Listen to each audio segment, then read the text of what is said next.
Hello, everyone. This is Mark, the Ballpark Hunter, and you're listening to the Ballpark Hunter podcast. I'm the regional correspondent for the website Stadium Journey, the industry's leader in stadium reviews. So check us out at stadiumjourney.com. One day, we hope to have a handball review. We do have a couple gentlemen over in Europe, and that may come, especially after they listen to this podcast. It's not about ballparks today. It's about handball. And if you had just watched the Paris Olympics, perhaps you saw some of that exciting handball action. With me today is Max Littman, assistant coach, and JD Orr, head coach of the club handball team at the Ohio State University in Columbus, Ohio. Gentlemen, welcome to the show. Howdy, Thanks for Mark. having us.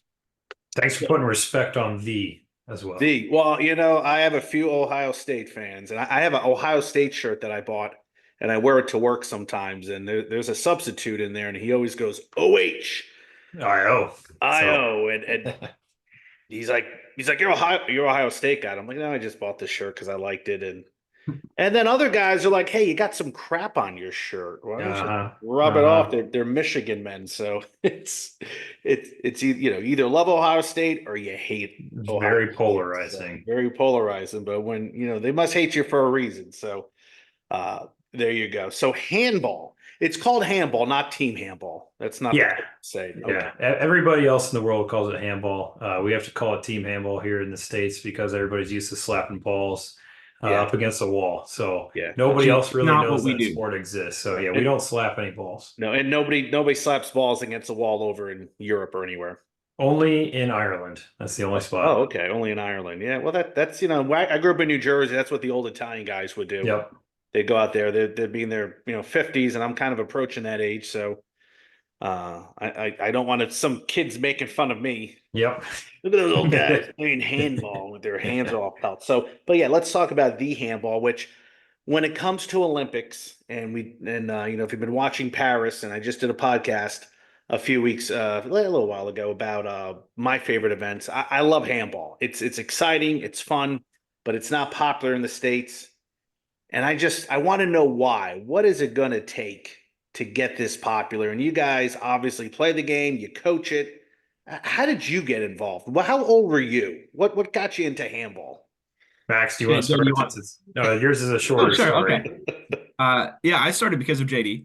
Nice. JD founded the club after watching the 2012 Olympics. I'm sure you can talk more about that. And I started college right after the 2016 Olympics. The Olympics always does this. Every single year that the Olympics happen, we have this huge boost in popularity because people see it, they love it, it's exciting, it's awesome. Then it dies out for 3.5 years, and then we get a little boost again. I started because I was at the involvement fair at Ohio State. Day one, ran into JD and the team. I'm not much of an athlete. I'd be the first to tell you that. JD would be the second. But I thought it'd be fun to play. I thought there was fun opportunity. So I took him up on it. I went to practice. I never stopped. Nice. 8 years later, I've been to countless countries. I've coached the national team. I've coached Ohio State with JD to a second place finish in the country. And it's all because this sport is so exciting. It's so fun, and absolutely no one plays it. So there was a ton of opportunity. And did you see that coming when you went to your first practice? You're going to be a world traveler and competing at a high level. No, I was one of like 80 people. I was by far the worst one there. And I thought that I might be lucky to make it to like practice 3 before JD told me to never come again. Yeah. Yeah. Oh, wow. So you're like me with curling back in 2002. Oh yeah, let's go to my local curling club. And there happened to be one, not too far from me. And my buddy went on a bunch of bond spiels, and he doesn't play anymore, but it definitely took him much higher than I ever thought it was going to be. But JD sounds like a good coach. How did you start? How did it begin for you? So I started playing it after I learned in a summer camp when I was in middle school, and brought it back to the neighborhood where it became our neighborhood game. So everybody in my neighborhood, all the kids, we played handball.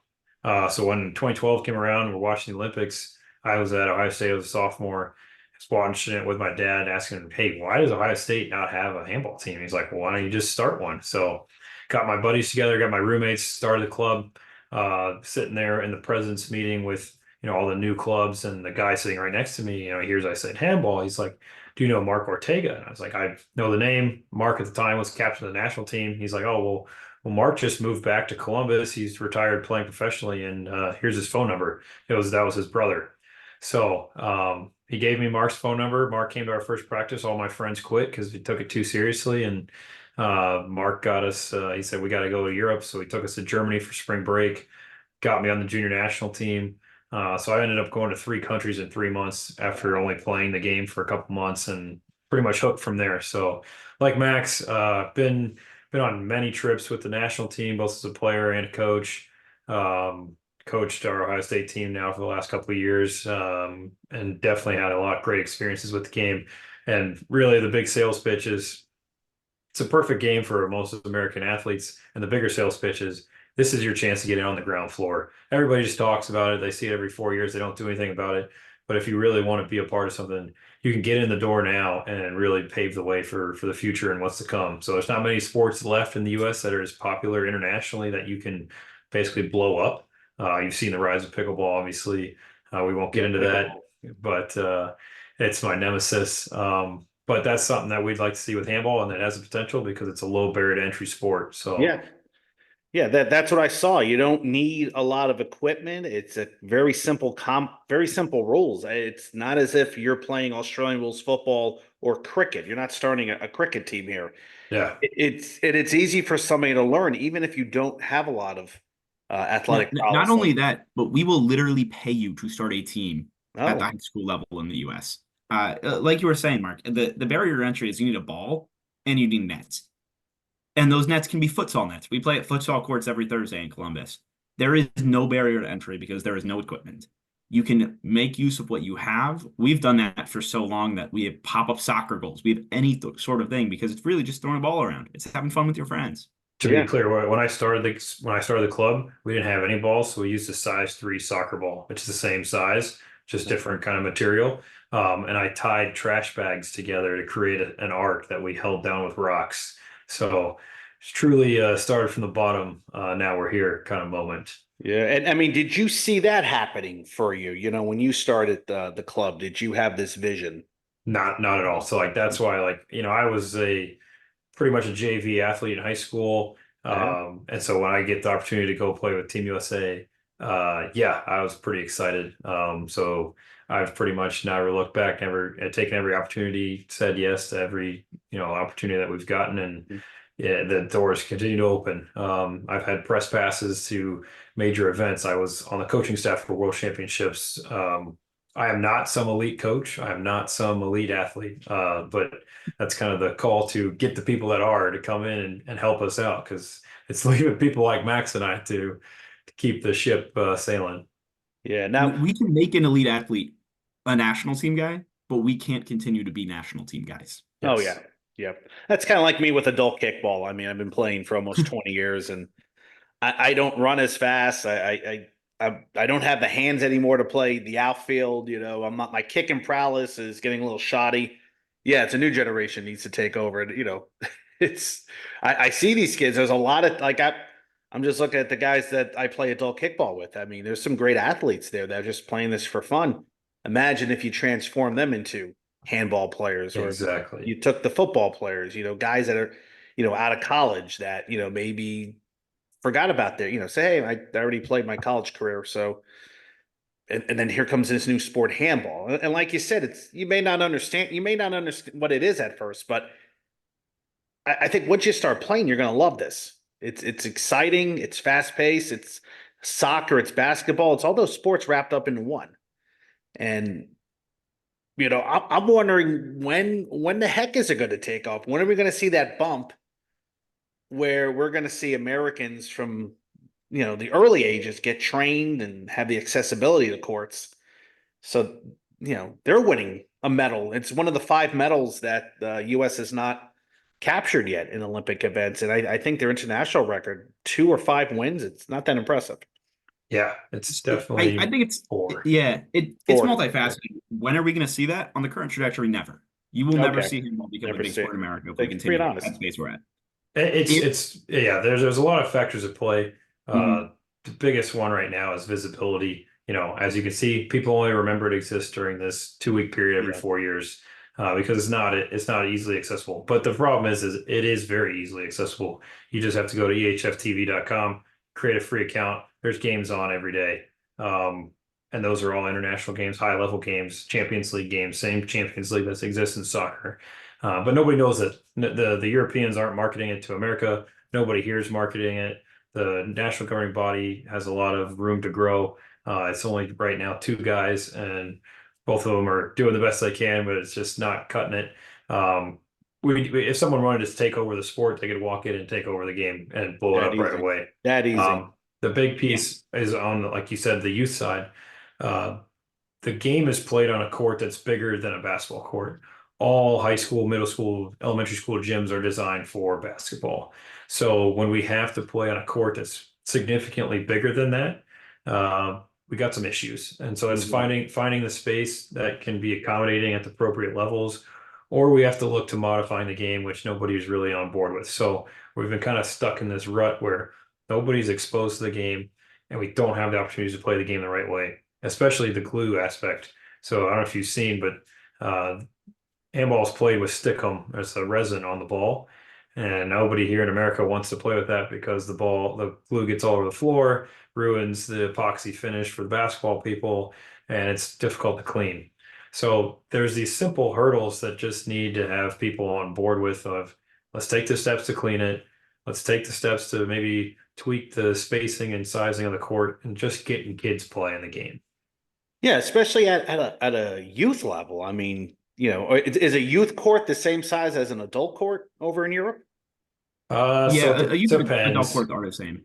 Yeah, I think they transition to the same regular size court for maybe teenagers and up. Because the little kids play on a half size court.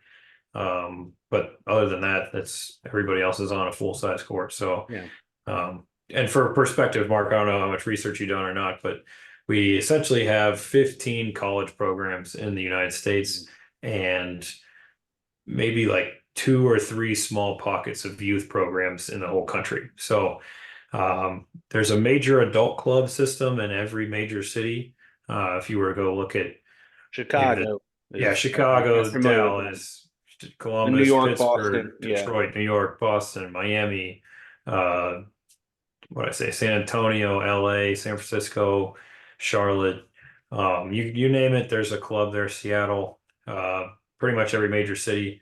The problem is that people that always get at me on Twitter that want to start a club are in Omaha, Des Moines, Wyoming. And it's just look, great. I'd be happy to help you, but you're so isolated that it struggles. And so there's a lot of debates about how to do this. You look at Iceland, a country of 300,000 people. They have 2 very strong handball clubs, national team programs, and competitive club system.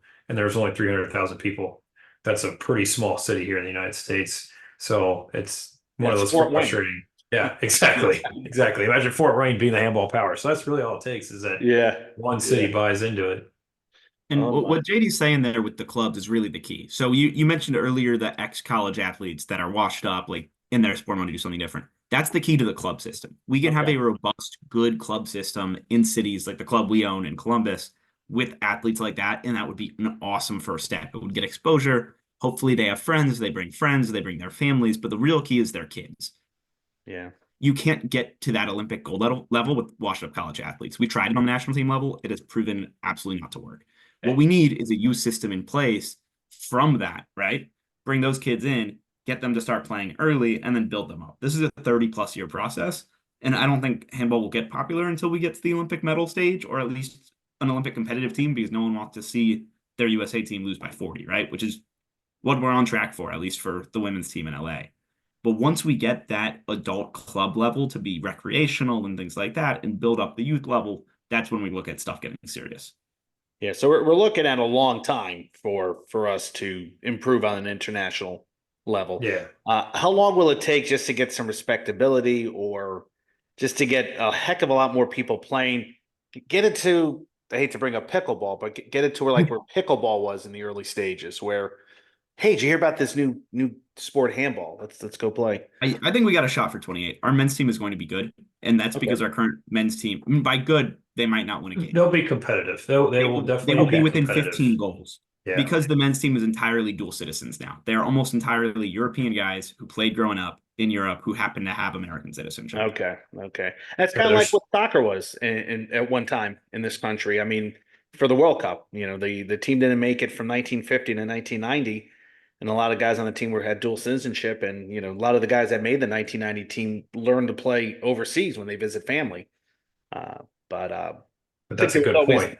there was always more of a push for soccer in this country, and not for handball. We always were hoping soccer would be big, but yeah, and I remember the 1980s, dark time for soccer. We didn't have the MLS. People, if you played soccer, you got made fun of. I stopped playing when I got to high school because I wanted to play baseball and football because those are the more popular sports. I look back now, it's like, the heck, why did I think that way? Yeah. Girls love Yeah. soccer players. Idiot. But what's interesting is in '94 when we hosted the World Cup, Yeah, that helped out too. that's what launched the MLS, and Yeah. that's what really put the footing in for soccer to really take off. And obviously, in the last couple of years with NBC and the deal with the Premier League getting it on, it's really blown up. And so that's where you look at the U.S. hosting more handball events and getting the word out there. They've had events here with international teams. They had a scrimmage with Poland and Germany in Chicago. It had some, I don't think it was ESPN, but it had some local TV broadcasts. They played it at the UIC arena, or University of Illinois Chicago. Yeah. I think they probably had a couple thousand people there. They hosted the Final Four for the French League in Miami at the Didn't know that. whatever the Miami The American Airlines Arena. Whatever it's called these days. Yeah. It went badly, worse than Yes. badly. So- It so- got like 200 people. Think about having Wow. think about having the college football playoff in, say, Paris. Frankfurt, Germany. Yeah, Paris. All right. And you didn't tell anybody that was happening, and you didn't even tell the people that are competing that it was happening, but you just flew them all over there. And so here they are playing this game, no fans. The organizing committee just takes a massive loss. Oh my goodness. So it was pretty bad. But yeah, it feels like nothing you're saying looks positive. 30 years, 20 years on our team will be competitive, only lose by 15, 200 people. Yeah. I mean, could this be? I mean, we get rugby matches over here that draw well at times. We get the Premier League guys coming over here and drawing well. I mean, there was a time where that was seen far-fetched. I mean, I remember even hosting the World Cup. That was something like, oh, come on, U.S. hosting the World Cup. Nobody likes soccer here. Heck, I would love to be talking 20 years from now and saying, heck, I was there from the get-go. Back in 2024, maybe by 2050, we're playing, and I don't want to look that far into the future, but that could be here before you know it. And you guys are setting down the groundwork, you and other men and women across the country. So Paris, I'm sorry, Miami. I mean, if somebody marketed the handball championship, I mean, or you just took two great teams, like you're not going to get 53,000 like you had at the Euros this year, but I mean, could you at least, pull in 5,000 for a game? I mean, I think the max they had was like 3,000 or something like that. But I have to go back, and John Ryan's our official knowledge base on that, Team Handball News on Twitter. But it's one of those things that I think with the right marketing, that you were talking about how soccer always had a negative taste in its mouth from people. I don't think handball, the taste from Americans is everybody loves it. The negative taste is that it's too easy. That why are we not good at this? So if there was a time where ESPN said, "Hey, handball match, Team USA here, come out," I think that would be enough for get people get busted seat, because people are going to go watch it. Right now, you can go look the numbers at all the previous Olympics. Handball is typically one of the highest ticketed events, from a sellout standpoint. Okay. Right now, today, they had the quarterfinals for the women. France obviously competed in that. 26,000 people for the handball match there in Lille, north of Paris. World record for handball attendance. Wow, that's awesome. So it's one of those things where it's like people are into it, whether they're handball fans or not, because it's such a high flying, very entertaining game. So I think with the right marketing, it wouldn't take much. You get a couple of domestic operations going on here where you can really get the word out. You can have a pretty good event going on. We had our national championships in Las Vegas here this past year, inside the Westgate Casino, and we had quite a few people that would just stop by as they're walking around the casino and just watch games, just casual bystanders. Probably every day, there's probably a couple hundred, couple thousand people walking through there, just stopping and watching, asking questions. So there's definitely interest. Every kid in America plays it in gym class. So Yeah. it's not that obscure. The problem is that everybody thinks that their gym teacher invented it. So nobody knows that it's a real game all over the world. Well, I mean, you think that would change with the amount of information we can just type in, Right. Because I remember Hopefully, as a, and yeah, mhm. go ahead, Matt. Oh, yeah, it's the other thing is money too. It's like the information's there, right? But the problem is if no one's marketing it, marketing costs money, right? You need the advertisement, you need the outreach to the people. They can see it online and they can Google it, but they're not going to take that active step without money behind it. And that's the thing, right? We have no money. There is no investment. That marketing for the Miami event would have been amazing if we had, say, like a $20,000 budget, but the budget was zero. Now, what's So funny is twofold. Max talks about no money, but there's been tons of money invested into handball just incorrectly. In 96 or in 84, let's back up. 84, the mayor of LA gave out $1 million to every national governing body for all the US sports competing that they had to set aside into a foundation. So handball was given $1 million in 1984. They, Wow. up to this point, spent $250,000 of that $1 million. So over the course of 40 years, they spent $250,000. Not that much comparatively. Also, that money sitting in a just general checking account, gaining, a couple bucks every year in interest. Then in 96, we host the games in Atlanta. The Weather Channel donates $1 million to grow handball in the Atlanta area with youth leagues. And, there was other people that jumped on board with that. So a lot of good money was invested there. And the net result was all of those leagues died several years after the fact. There's a couple college teams that died several years after that, and it produced one national team player that still is around today, Mr. Gary Hangtime Hines. Wow.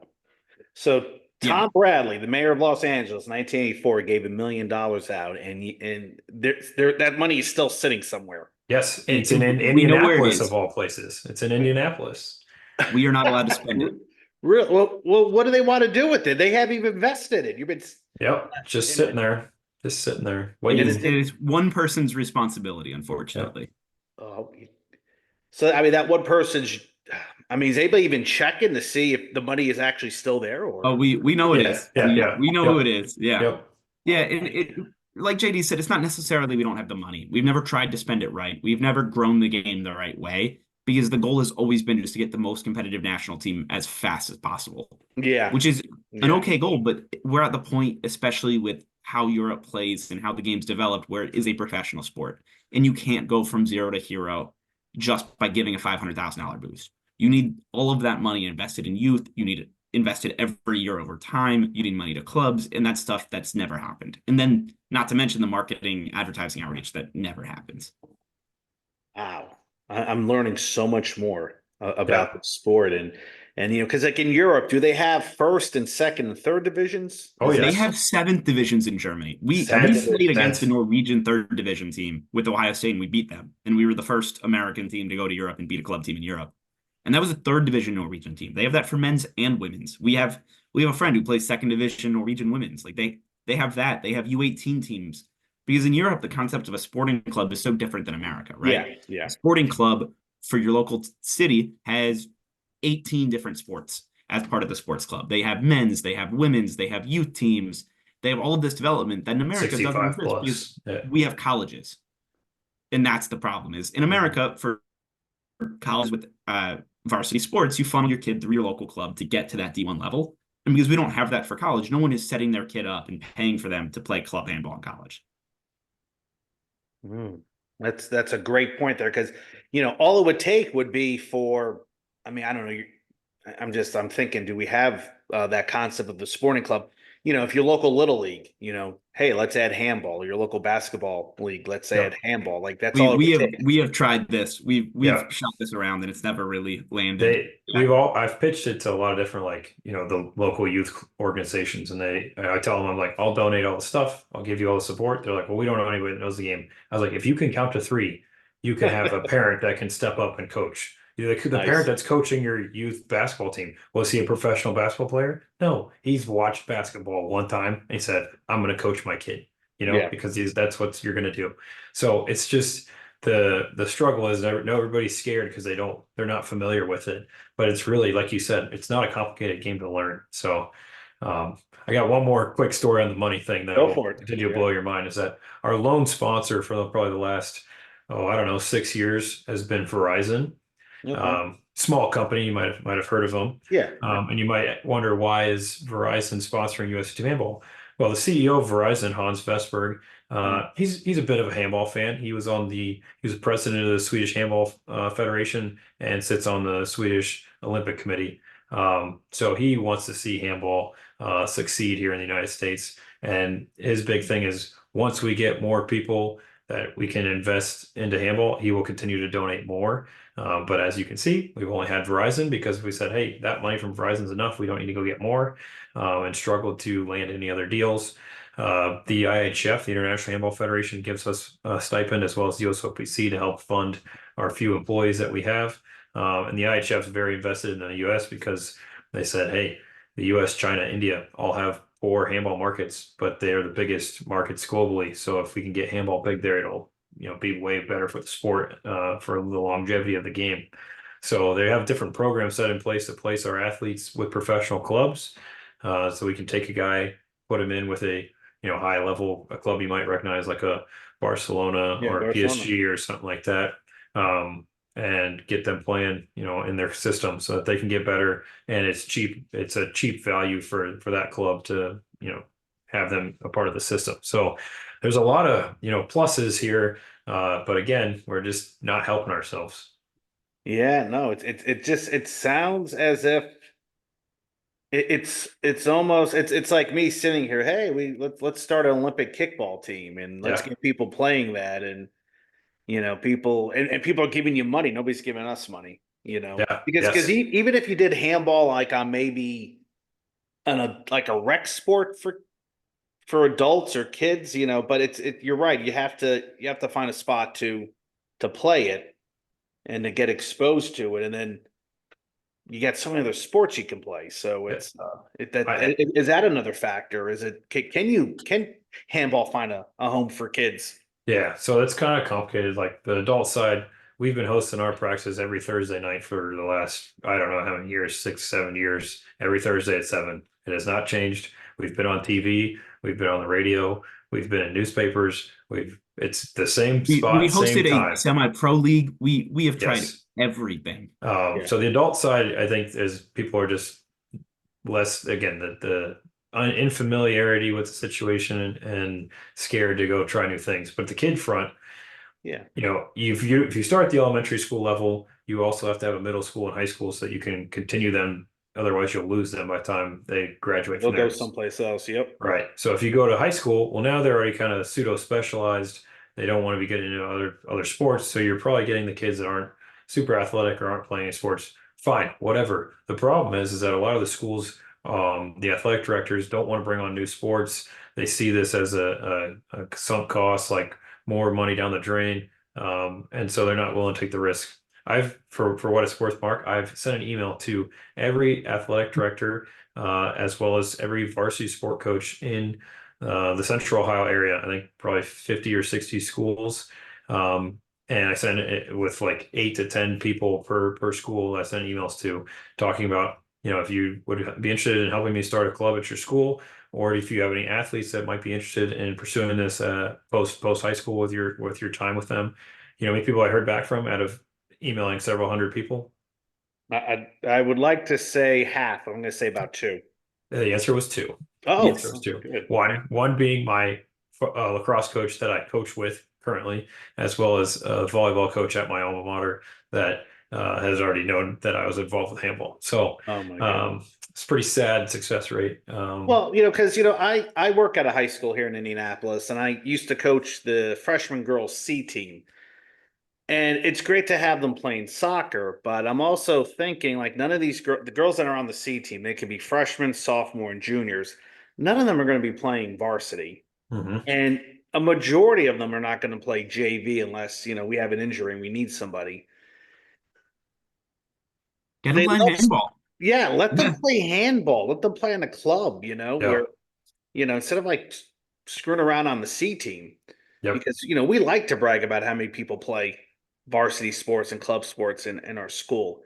How cool it'd be to play, this handball, be less practice time, so I'm looking at it from that aspect, just getting the kids that, maybe are stuck on those C teams. I don't know if they have that in Ohio, but uh, that's one of the reasons why I stopped coaching, because it's like, okay, these girls, like, if you want them to be like, the goal is to get them to be varsity players. Well, that's not going to happen. Yeah. So they're just out here to have fun. Well, let them play another sport, Right. have fun. And It's just like me. I have Mhm. friends that play dodgeball and then soccer and softball. But can you imagine having that option, as a kid? and that'd be a great floor for us. Obviously, like to get to that gold medal area, we need the varsity kids. That's a great floor. The problem is, if we had a JD Orr in every city, we would have that now. Mhm. Yeah. JD is for an amazing guy, right? He's the most passionate American about handball by far. Nice. Okay. And he has put in more time and effort than any other person in this country in handball, which is why if we had 100 of him, we would have this, right? He put so much effort in, and because there's not 100 of him, because you're only ever hearing from one guy, it just hasn't penetrated through. Yep. And like we try, obviously, like I'm more busy than JD. I've been moving around. It's yeah, excuses. Everyone has excuses, right? Yep. JD's the only guy who doesn't have excuses, and that's the problem. Yeah. Two quick things, Mark, though. Is that where do you coach, or what high school are you at in Indy? If you don't Oh, mind me asking. North Central High School. We're the Okay. largest school in the state. Oh, So I know North Central. so for what it's worth, we went out to Cathedral um probably about 8 years ago. Dawn Lewis, the woman that's commentating the Olympics right now, she was arranging for us to start a team out there. She and another Nice. former Olympian, Bill Kessler. We'd have to get you in contact with him. Okay. He and Dawn were trying to start a handball team at Cathedral. They told us they had, two teams worth of people coming out. They were going to get things propped and rolling. I was like, great, we'll bring our team. We can have some games. I had the Miami of Ohio guys come out. We had Illinois State drive in. So we had 3 college teams come in to, scrimmage and get these high school kids some games. We showed up and there was 2 kids. So it was Wow. pretty disappointing. I'm No. not sure what happened, but that was the last we ever heard of Cathedral. So I think to your point, there's definitely an avenue there, especially on the women's side. So our current women's team hasn't won a game in 5 years. Any game, scrimmage, you name it. It's worse than Bad News Bears. It is Um, Worse than untenable. the Chicago White Sox. yeah, yes. It would be a single A team versus MLB teams right now. And Oh you, my God. if you look at the breakdown of athletes, watching the current Olympians and stuff like that, they are significantly undersized and underprepared for what they're about to go up against here in 4 years. And there's no infrastructure set up to prepare them for that.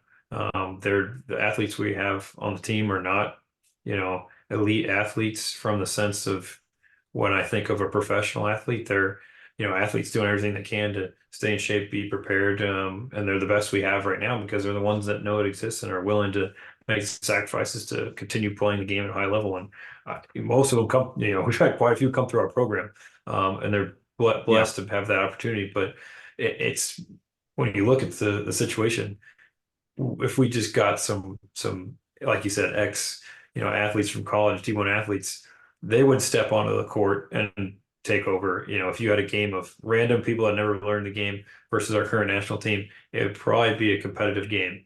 I'm not gonna say who's gonna win, but Yeah. No, I I get it. think it would be shocking. I get. How many people do you need to have a team? I know you need 7 to play, but how many do you need to have? 12, really? It's You- not all that much. You travel like max rosters typically 16, so you'd have Okay. two to 3 goalies and then another maybe 1 to 2 per each position or a utility player. So Okay. With that said, we've traveled with 8 plenty of times, and yeah, it's not preferable, but like if you only have 9 kids, you can start a team.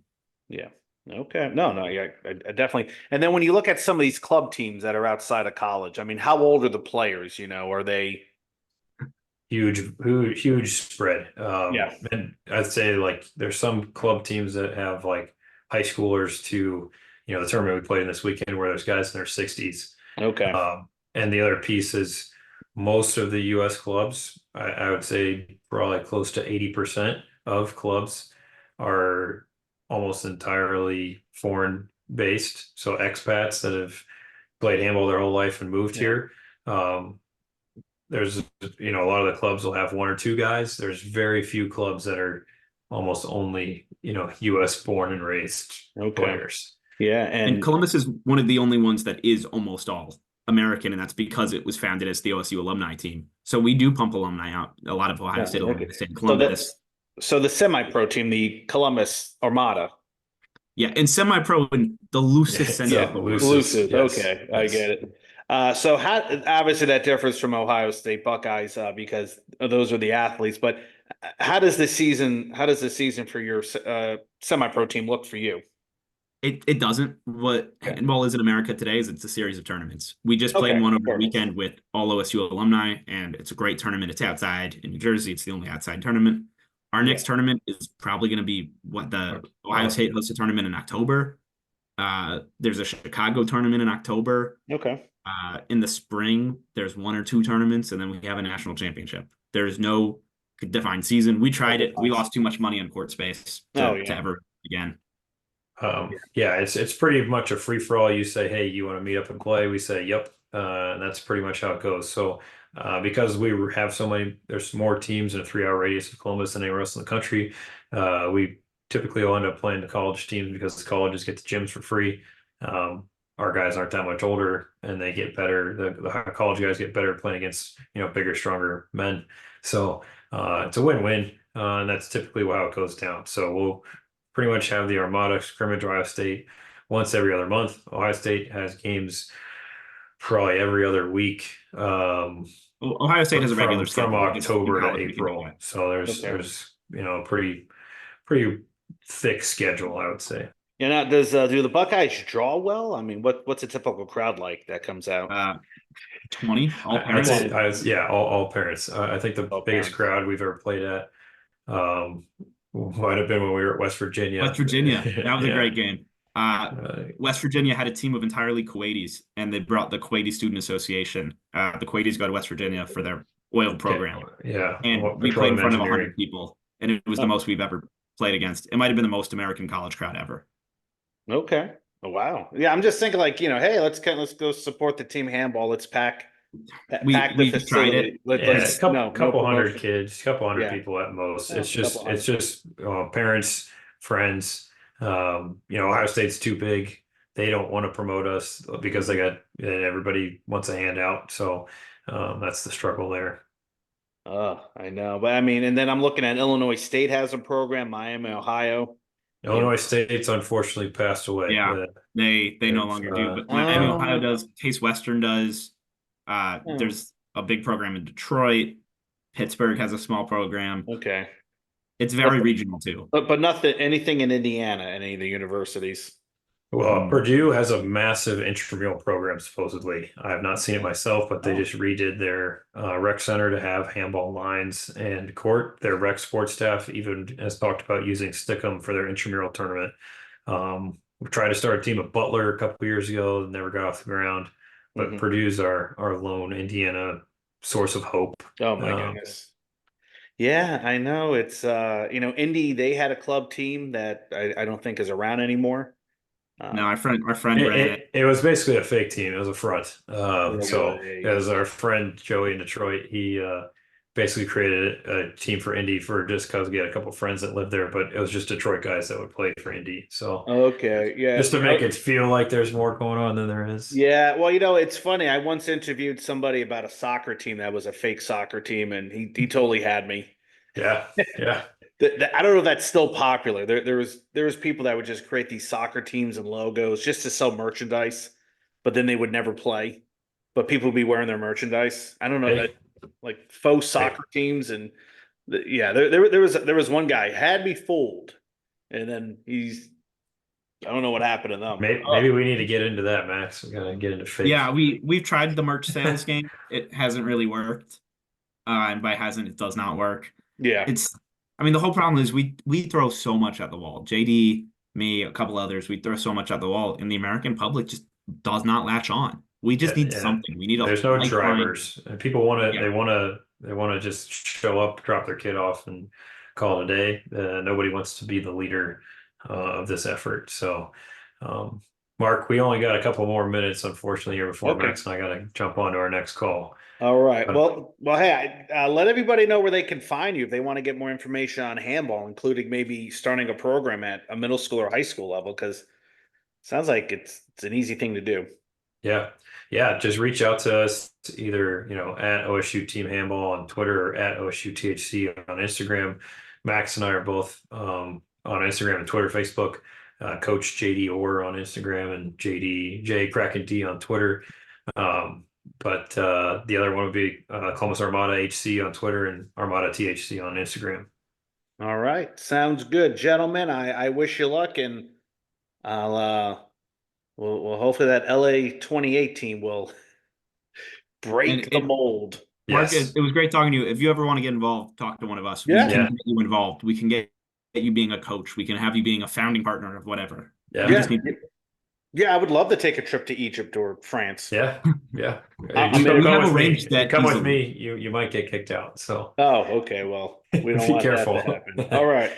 Cool. Yeah, I'll reach out. Anything I can do, I'll be more than happy to help out with handball. I mean, what else do I Hey, got to do? no, spread the good word of our Lord and Savior Team Handball. So this has been very helpful. So thank you, Mark, for your time and letting us join on your podcast. All right. Take care, gentlemen, and we'll talk to you soon. Awesome. Thanks so much, man. Thanks, everybody. Take care. All right, that was JD and Max, Ohio State Buckeye handball, and the Columbus Armada. I don't think I referred it to as the Armada earlier, so I'm sorry about that, guys. I gotta tell you, I've done a lot of podcasts with baseball, and I've talked to guys down in the Falkland Islands about hockey. That was fascinating too. And I've talked to I've done other sports. What else have I done? I've done college, high school football in Texas. The information that these guys were telling me, the stuff that was just coming out of JD's mouth was just insane. He's talking about $1 million was given to handball in 1984 by Mayor Tom Bradley. I don't know why he didn't remember his name. That's Tom Bradley was an icon growing up. It's okay, he's young. And they've only spent $250,000 of it. And that money is sitting in Indianapolis. That sounds like a good movie. These guys go and try to figure out what to do with that money. And then $1 million more were given by the Weather Channel in 96 for the Atlanta games. More money is going to come for the LA games in 2028. And then 7 divisions in Germany. We don't even have one division here. We don't even have a high school club. We don't, I mean, I don't, yeah. And I get it. I mean, there's a lot of college sports that are not varsity. We don't have a kickball. We don't have badminton. We don't have rhythmic gymnastics. I mean, maybe we do. If I'm wrong, let me know. But yeah, I am fascinated by this.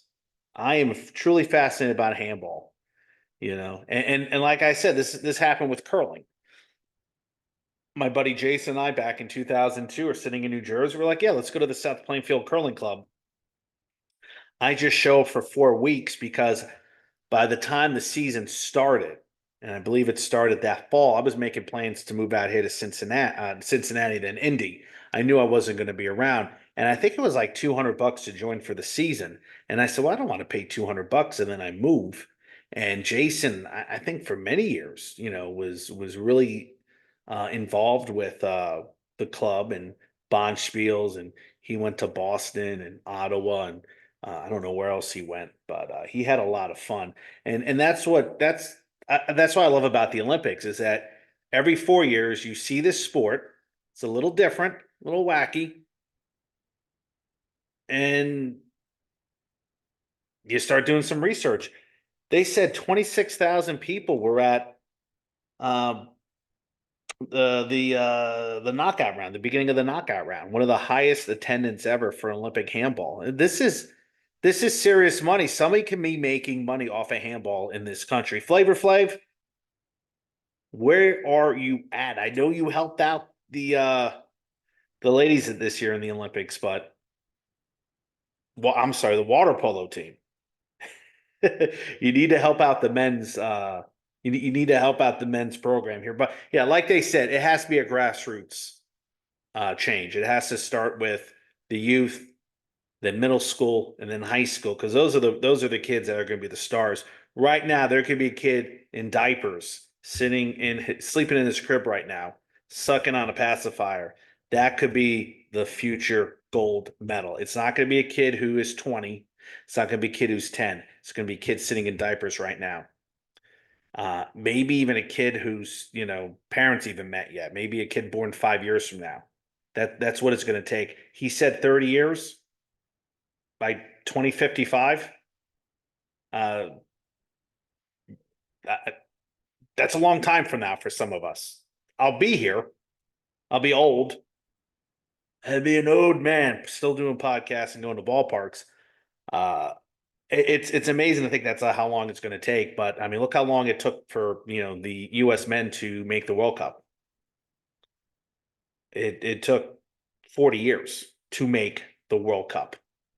And these guys said 30. Can you imagine somebody sitting there in like 1960 saying, yeah, the men will make the World Cup by 1990. It's marketing. Somebody's got to promote it. Somebody's got to show it. I don't know if you need a player that can really transform this sport. And it could be, I don't know. I'm thinking too much now, guys. So, hey, I enjoyed that episode. If you have any interest in handball, and we call it team handball here, go online, look it up, check out some Olympic events, and you'll have a blast. It's exciting. I forgot to ask these guys what other countries is handball not popular, and I think he mentioned China and India. The amount of people in China, India, and the United States of America, there's got to be at least one quality team from each of those countries, men and women, maybe several others. So, anyway, folks, I appreciate you listening to the podcast. I know it wasn't baseball today, it was handball. Anybody listening this in Europe or Africa or South America that you're handball folks and you can understand what I'm saying, I appreciate you listening to me as well. Follow me on Twitter, Ballpark Hunter, YouTube, Ballpark Hunter, Stadium Journey. Check out our articles. I would love to get a handball review. Could you imagine us doing a handball review? I think that's one sport we don't have. We just don't have somebody in Germany going to handball matches and or handball games. I don't know if they're called match or games. I'm not adverse as JD and Max are. So anyway, thanks for listening. Thanks for checking out the YouTube channel. Thanks for checking out Stadium Journey. That's stadiumjourney.com. And until next time, guys, be safe, happy hunting, and take care.